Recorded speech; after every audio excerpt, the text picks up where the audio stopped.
Shalom everyone from the Integral House of Israel. I'm going to be reading today the second Aliyah from Parashah, Miketz.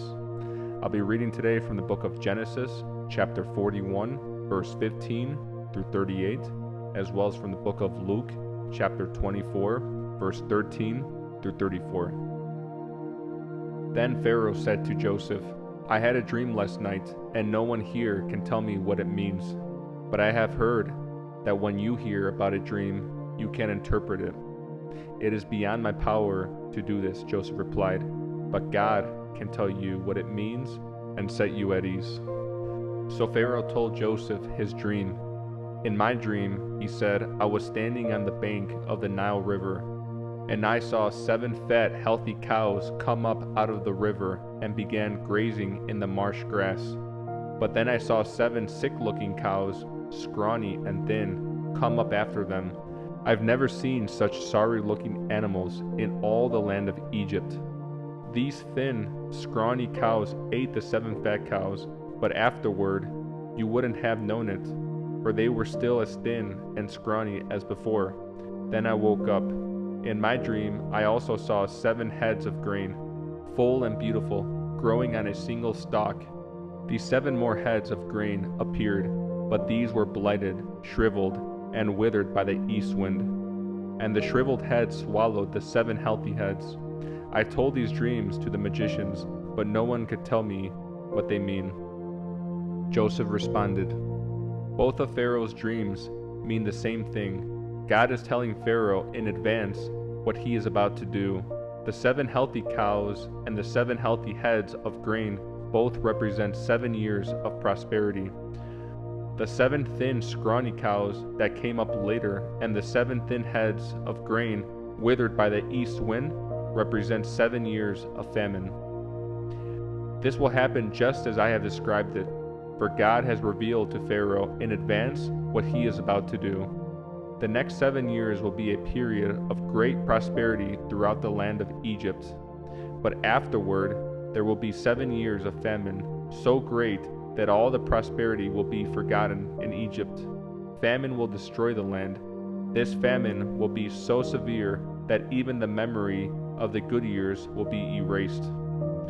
As for having 2 similar dreams, it means that these events have been decreed by God, and he will soon make them happen.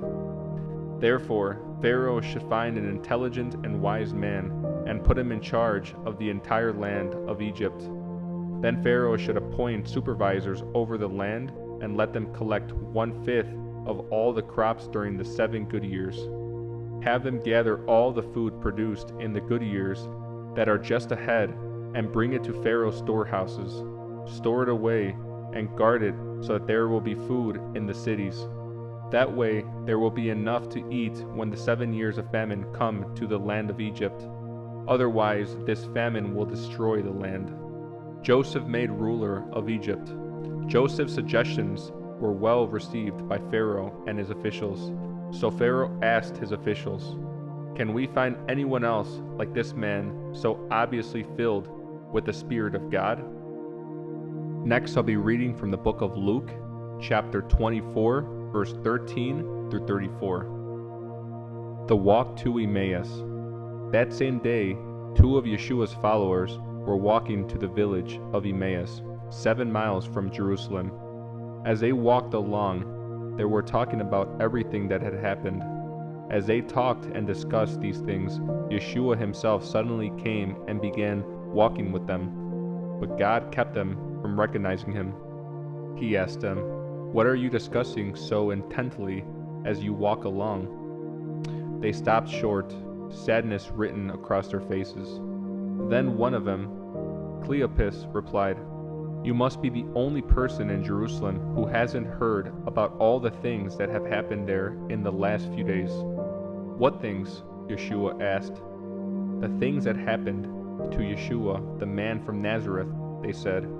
He was a prophet who did powerful miracles, and he was a mighty teacher in the eyes of God and all the people. But our leading priests and other religious leaders handed him over to be condemned to death, and they crucified him. We had hoped he was the Messiah who had come to rescue Israel. This all happened 3 days ago.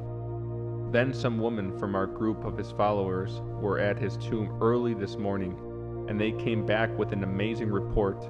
They said his body was missing, and they had seen angels who told them Yeshua is alive. Some of our men ran out to see, and sure enough his body was gone, just as the woman had said. Then Yeshua said to them, "You foolish people, you find it so hard to believe all that the prophets wrote in the scriptures. Wasn't it clearly predicted that the Messiah would have to suffer all these things before entering his glory?" Then Yeshua took them through the writings of Moses and all the prophets, explaining from all the scriptures the things concerning himself. By this time they were nearing Emmaus and the end of their journey. Yeshua acted as if he were going on, but they begged him, "Stay the night with us, since it's getting late." So he went home with them. As they sat down to eat, he took the bread and blessed it. Then he broke it and gave it to them. Suddenly their eyes were opened, and they recognized him, and at that moment he disappeared. They said to each other, "Didn't our hearts burn within us as he talked with us on the road and explained the scriptures to us?" And within the hour they were on their way back to Jerusalem. There they found the 11 disciples and the others who had gathered with them, who said, "The Lord has really risen. He appeared to Peter."